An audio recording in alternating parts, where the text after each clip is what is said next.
नमस्कार। मैं वीके शास्त्री अपने चैनल के माध्यम से आप सभी दर्शकों का बहुत बहुत स्वागत करता हूं। ज्ञान, धन, संतान, विवाह, धर्म और सत्कर्म के कारक देवगुरु बृहस्पति 22 अप्रैल प्रातः 4 बजे राशि परिवर्तन कर चुके हैं और 12 वर्षों के बाद मेष राशि में गोचर कर रहे हैं। ये गोचर बहुत ही महत्वपूर्ण है और इस राशि परिवर्तन में देवगुरु लगभग 6 माह तक 30 अक्टूबर 2023 तक राहु के साथ गोचर करेंगे। और दूसरी महत्वपूर्ण बात यह है कि ये जो राशि परिवर्तन हुआ है ये अक्षय तृतीया के दिन हुआ है, अत्यंत शुभ योग में। हालांकि देवगुरु और राहु की युति को गुरु चांडाल दोष कहा जाता है ज्योतिष शास्त्र में, और बहुत अच्छा नहीं माना जाता है क्योंकि गुरु हैं ज्ञान और राहु गुरु के ज्ञान को ओवर शैडो कर देते हैं, यानी गुरु के अच्छे गुणों, अच्छे प्रभाव और शुभ फलों में कमी लाते हैं। तो इस वीडियो में पहले मैं आपको ये समझाऊंगा कि गुरु चांडाल योग का आपके जीवन पर क्या प्रभाव पड़ेगा, ये योग किस समय से किस समय तक ज़्यादा प्रभावी रहेगा, इसके क्या क्या नेगेटिव इफेक्ट पड़ सकते हैं आपके जीवन पर, और आपको क्या क्या सावधानियां बरतनी पड़ेंगी इस गुरु चांडाल दोष के बनने पर। साथ ही साथ हम क्या कर सकते हैं जिससे कि ये गुरु चांडाल योग हमारे लिए शुभ फल देने वाला बन जाए, इस पर भी चर्चा करेंगे। फिर बात करेंगे मिथुन राशि के जातकों पर गुरु चांडाल योग के प्रभाव के बारे में। यह विश्लेषण आपकी चंद्र राशि के आधार पर किया जा रहा है। वीडियो के अंत में मैं आपको गुरु के और राहु के दोनों के उपाय बताऊंगा। साथ ही साथ कमेंट बॉक्स में किसी भी अनजान व्यक्ति के द्वारा दिए गए कॉन्टैक्ट नंबर पर भूल करके भी कॉन्टैक्ट मत कीजिएगा, आपके साथ फ्रॉड हो सकता है। तो आइए समझते हैं गुरु चांडाल योग, इसके प्रभाव, उपाय और सावधानियों के बारे में।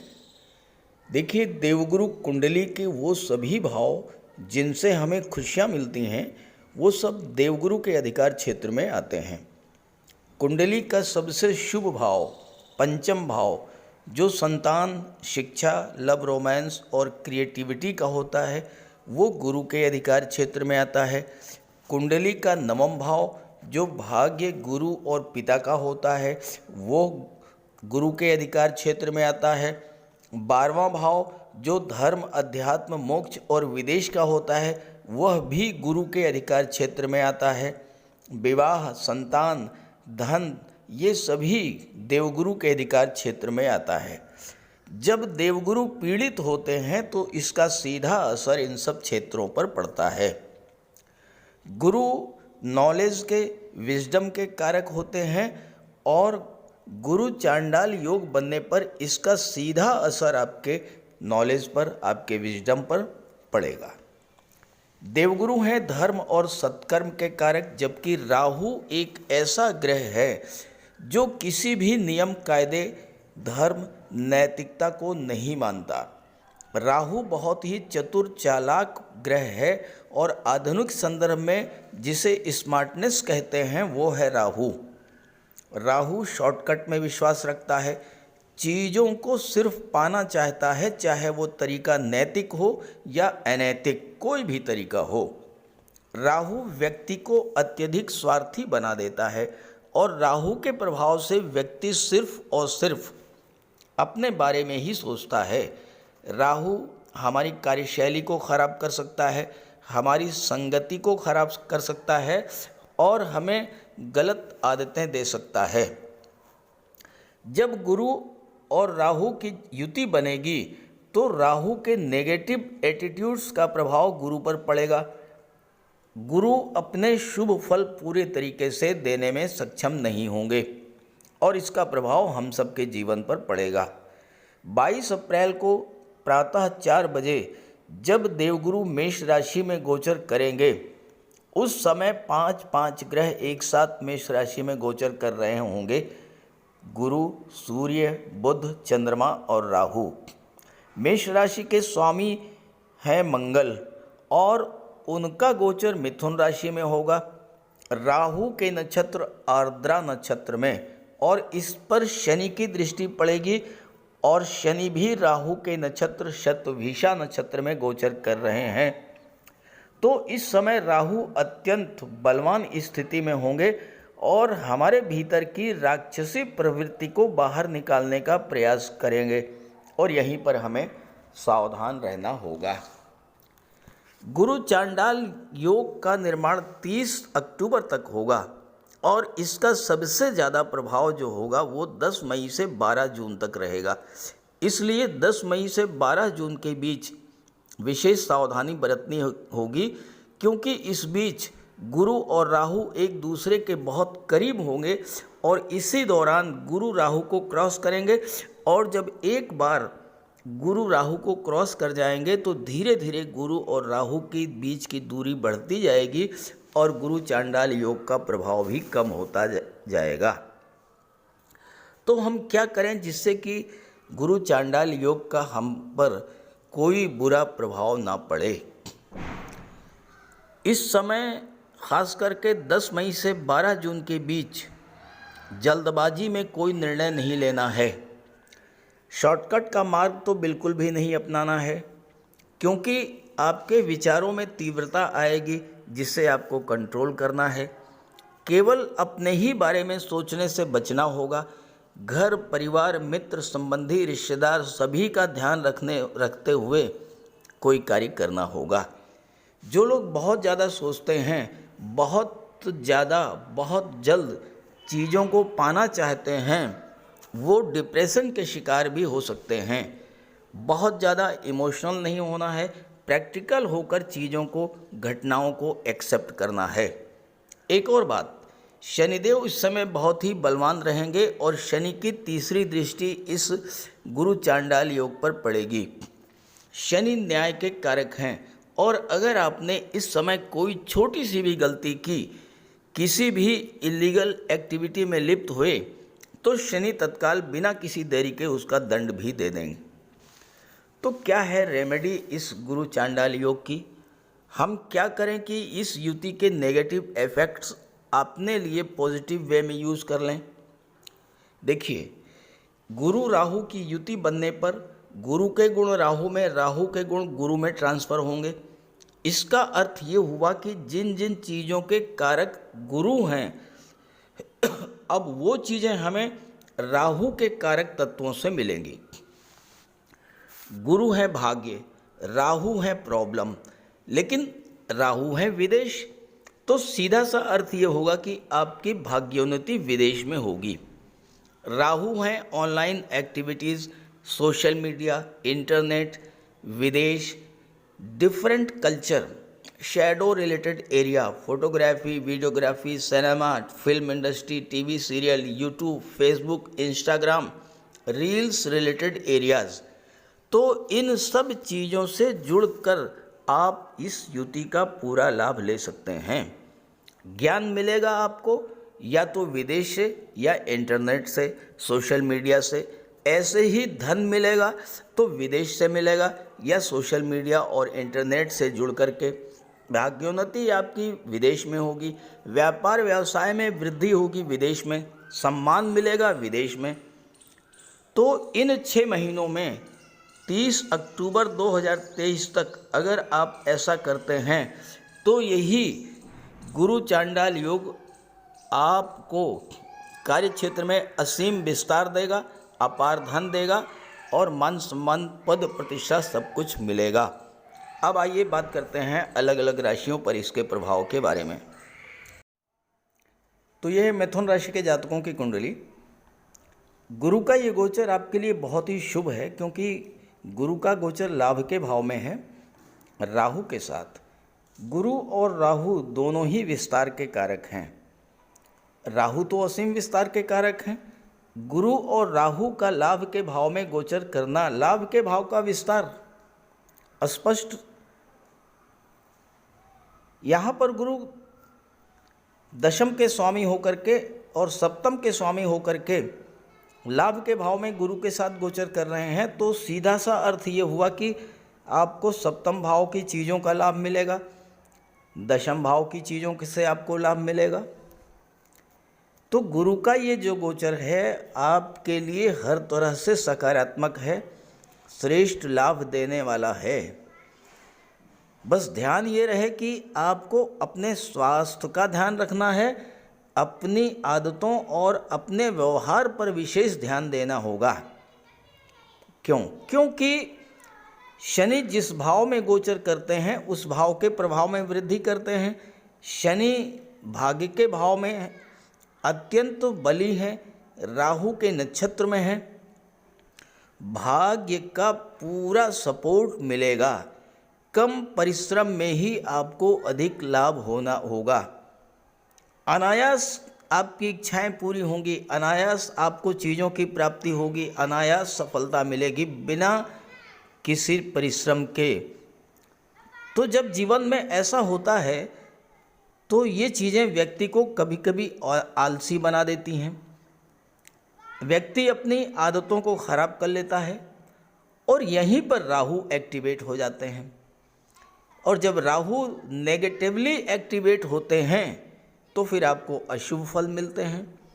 इसलिए आत्म संयम बना करके रखें, क्योंकि अगर आपने खुद ही अपने लिए परेशानी पैदा कर ली तो फिर राहु का बहुत बड़ा नेगेटिव प्रभाव भी आपको देखने को मिल सकता है, जिसको संभाल पाना आपके लिए बहुत मुश्किल होगा। गुरु दशम के स्वामी होकर के एकादश में गोचर कर रहे हैं तो आपको अपने कार्य क्षेत्र से, अपने एफर्ट से, अपने प्रयासों का भरपूर लाभ मिलेगा। अगर इस समय आपने राहु से अपने आप को जोड़ लिया, यानी कार्य क्षेत्र का विस्तार किया, अपने आप को ऑनलाइन टेक्नोलॉजी से जोड़ा, अपने आप को ऑनलाइन प्लेटफॉर्म से जोड़ा, शैडो रिलेटेड एरियाज़ जिनके बारे में मैंने पहले आपको बताया है उससे जोड़ा, इंटरनेट या मीडिया से जोड़ लिया, ये समय आपको धन कुबेर बनाने वाला होगा, क्योंकि राहु से ज़्यादा धन कोई दे ही नहीं सकता। गुरु की दृष्टि पंचम भाव पर, पंचम भाव में गुरु अति विशिष्ट कारक होते हैं। राहु की भी दृष्टि तो संतान का लाभ कराएंगे, संतान की उन्नति होगी और संतान का सहयोग आपको मिलेगा। इस गोचर काल में अगर आपको संतान की प्राप्ति होती है तो वह संतान उन्हीं ग्रह स्थितियों को लेकर जन्म लेगी जो इस समय कुंडली में हैं, और ऐसी संतान गुरु के समान ज्ञानवान, राहु के समान चतुर चालाक होगी और उसके जन्म लेते ही आपकी भाग्योन्नति भी हो जाएगी। छात्रों के लिए तो ये समय विशेष लाभप्रद है, क्योंकि राशि के स्वामी बुध हैं और बुध के मित्र हैं शुक्र। शुक्र विदेश भाव के भी स्वामी हैं और पंचम के भी स्वामी हैं। तो ऐसे में विदेश जाकर के उच्च शिक्षा ग्रहण करने का शुभ योग है, विदेशों में व्यापार का शुभ योग है। और राहु के प्रभाव से राहु आपको विलक्षण प्रतिभा का धनी बना देंगे। राहु लेटेस्ट टेक्नोलॉजी के कारक हैं। राहु की दृष्टि आपकी क्रिएटिविटी को बूस्टअप करेगी और आप कुछ ऐसा करेंगे जो कि सबसे अलग होगा, अत्यंत अद्भुत और विलक्षण होगा। पंचम भाव लव रोमांस का होता है। राहु आपके अंदर डीप अफेक्शन पैदा करेंगे, डीप अटैचमेंट आपके अंदर पैदा करेंगे अपने लव पार्टनर के लिए, और वो मैरिज में कन्वर्ट होने में देर नहीं होगी, क्योंकि गुरु सप्तम के भी स्वामी हैं और गुरु की दृष्टि भी सप्तम भाव पर पड़ रही है। तो ऐसे में लव रिलेशंस में प्रगाढ़ता आएगी, वो मैरिज में कन्वर्ट होगी। सप्तमेश होकर के गुरु एकादश के भाव में, तो सप्तम भाव की चीज़ों से आपको लाभ मिलेगा। पहली बात तो विवाह का योग बनेगा, दूसरी बात लव रिलेशंस स्ट्रांग होंगे, तीसरी बात दाम्पत्य सुखों में वृद्धि होगी। किसी वजह का कोई तनाव, वैमनस्य या कलह की स्थिति थी वह दूर होगी। पार्टनरशिप में विवाह के लिए, पार्टनरशिप में व्यापार के लिए अत्यंत ये समय शुभ रहेगा। गुरु राहु के विस्तार के कारक हैं, आपके धन संपत्ति में विस्तार करेंगे, आपके व्यापार व्यवसाय का विस्तार करेंगे, आपका मान सम्मान बढ़ाएंगे हर तरह से इस गोचर काल में विस्तार के ही योग बन रहा है। कोई बड़ा निवेश आप कर सकते हैं, विदेश से जुड़ कर के कोई बड़ा काम कर सकते हैं। लेकिन प्रकृति का एक नियम है कि जहाँ प्रकाश है वहाँ अंधेरा भी होता है। तो ऐसा नहीं है कि सब कुछ पॉजिटिव ही हो, कुछ नेगेटिव भी है जिसको आपको समझना है और सावधान भी रहना है। और वो क्या है? कुंडली का दशम भाव, जहाँ से आपके जॉब, कैरियर, प्रोफेशन का विचार किया जाता है, वो दो पाप ग्रहों के बीच में पड़ रहा है। एकादश में राहु और नवम में शनि। तो दशम भाव जो है राहु और शनि के बीच पाप कर्तरी योग में आ रहा है।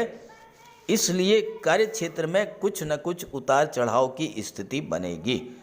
थोड़ा बहुत परेशानी तो आएगी, लेकिन इतनी बड़ी परेशानी नहीं आएगी, क्योंकि गुरु और राहु की दृष्टि तीसरे भाव पर, पराक्रम भाव पर पड़ रही है, जिसके स्वामी स्वयं भगवान भुवन भास्कर सूर्यदेव हैं। तो आपके पराक्रम पुरुषार्थ में वृद्धि करेंगे और परेशानी कैसी भी हो, लेकिन उससे आप बाहर निकल आएंगे। फिर भी इस गोचर काल का पूरा लाभ मिले, इसके लिए गुरु और राहु का उपाय जरूर कीजिएगा। बात करते हैं उपायों पर। कुंडली में देवगुरु बृहस्पति का बहुत ही महत्वपूर्ण स्थान है, क्योंकि देवगुरु कुंडली के पंचम और नवम भाव के कारक होते हैं। पंचम भाव से संतान का विचार किया जाता है, शिक्षा का विचार किया जाता है, और नवम भाव से भाग्य का विचार किया जाता है। गुरु ग्रह भाग्य के लिए जिम्मेदार माने जाते हैं, और किसी भी कार्य की सफलता के लिए देवगुरु का मजबूत होना बहुत ज़रूरी है। जब कुंडली में देवगुरु मजबूत होते हैं तो भाग्य का साथ मिलता है। जिस काम में हाथ डालते हैं वो सफल होता है, विवाह समय से होता है, शिक्षा अच्छी मिलती है, गुरु की कृपा रहती है, धन की प्राप्ति होती है। तो देवगुरु के लिए कुछ उपाय बताने जा रहा हूँ, उपाय ज़रूर कीजिएगा। अगर आपकी जन्म कुंडली में गुरु कमज़ोर स्थिति में है तो आपको गुरुवार का व्रत करना चाहिए। स्नान करते समय जल में आधा चम्मच हल्दी डालकर स्नान करें। स्नान के बाद पीले रंग के वस्त्र धारण करें और साथ ही साथ केसर या हल्दी का तिलक लगाएं। और गुरुवार के दिन भगवान विष्णु की उपासना करें। घर में केले का एक वृक्ष लगा लें, उसकी पूजा करें, उसकी सेवा करें। भोजन में चने के बेसन, चीनी और घी से बने लड्डू का सेवन करें और अपनी क्षमता के अनुसार पीले वस्त्र, हल्दी, शहद, धार्मिक पुस्तकें, इन सब का दान कर सकते हैं। अगर गुरु ग्रह कमज़ोर है तो पुखराज धारण करें, लेकिन इसके लिए किसी योग्य ज्योतिषी की सलाह ले लें। माता पिता, गुरु और बुज़ुर्गों का सम्मान करें, उनकी देखभाल करें और उनका आशीर्वाद प्राप्त करें। साफ सफाई रखें, गुरु की सेवा करें और दही और चावल गरीबों को खिलाएं। किसी गरीब को, किसी दिव्यांग व्यक्ति को भोजन कराएं। किसी वृद्धाश्रम में जाकर के वृद्धों के साथ कुछ समय बिताएं, उनकी समस्याओं को जानें, समझें। कोई ज़रूरी नहीं है कि आप धन से ही सहायता करें, तन और मन से भी आप मदद कर सकते हैं दूसरों की, और ऐसा करने से देवगुरु अत्यंत प्रसन्न होते हैं। और जब देवगुरु बलवान होंगे तो आपको पूरा लाभ मिलेंगे। तो ये उपाय करके देखिएगा, लाभ होगा। राहु का कोई अशुभ प्रभाव आप पर न पड़े, इसलिए राहु का उपाय जरूर करें। राहु का सबसे बढ़िया उपाय है मोर पंख। देखिए, राहु को सर्प का स्वरूप माना गया है और मोर सर्प को खा जाता है। तो जहाँ पर मोरपंख रहता है वहाँ पर राहु का प्रवेश नहीं होता है। अपने घर के मेन डोर पर, बेडरूम में, ड्राइंग रूम में, स्टडी रूम में एक एक मोरपंख लगा दें। एक मोरपंख अपने तकिए के नीचे रखें। जहाँ पर आप कार्य करते हैं, ऑफिस में, वहाँ भी मोरपंख आप रखें। और अपने बैग में एक मोरपंख ज़रूर रखें और एक सुरमे की डिबिया, ये दो चीज़ें अपने बैग में हमेशा रखें। और एक छोटी सी चांदी की गोली अपनी जेब में रखें। इससे राहु और बुध दोनों का उपाय हो जाता है। काले कुत्ते को भोजन दें, काली गाय की सेवा करें। इससे राहु, केतु और शनि तीनों ही प्रसन्न होते हैं। कुष्ठ आश्रम में जाकर के या दिव्यांगों को भोजन का दान दें। और एक नारियल शनिवार के दिन अंधेरा होने पर अपने सिर के एंटी क्लॉकवाइज 7 बार घुमा करके नदी में बहा दें। दुर्गा माता का आशीर्वाद प्राप्त करें। दुर्गा चालीसा का पाठ करें। सोमवार के दिन शिवलिंग पर अभिषेक करें। सफ़ेद चंदन का टीका लगाएं और एक सफ़ेद चंदन का टुकड़ा अपने पास रखें। घर में कपूर की धूनी दें। ये छोटे छोटे से उपाय हैं। अगर आप इन उपायों को करते हैं तो निश्चित रूप से राहु के सभी शुभ फल आपको प्राप्त होंगे। तो उपाय ज़रूर कीजिएगा, लाभ मिलेगा। और जब लाभ हो तो कमेंट करके बताइएगा और ये वीडियो अपने साथियों को, अपने मित्रों को भी शेयर कर दीजिएगा। नमस्कार।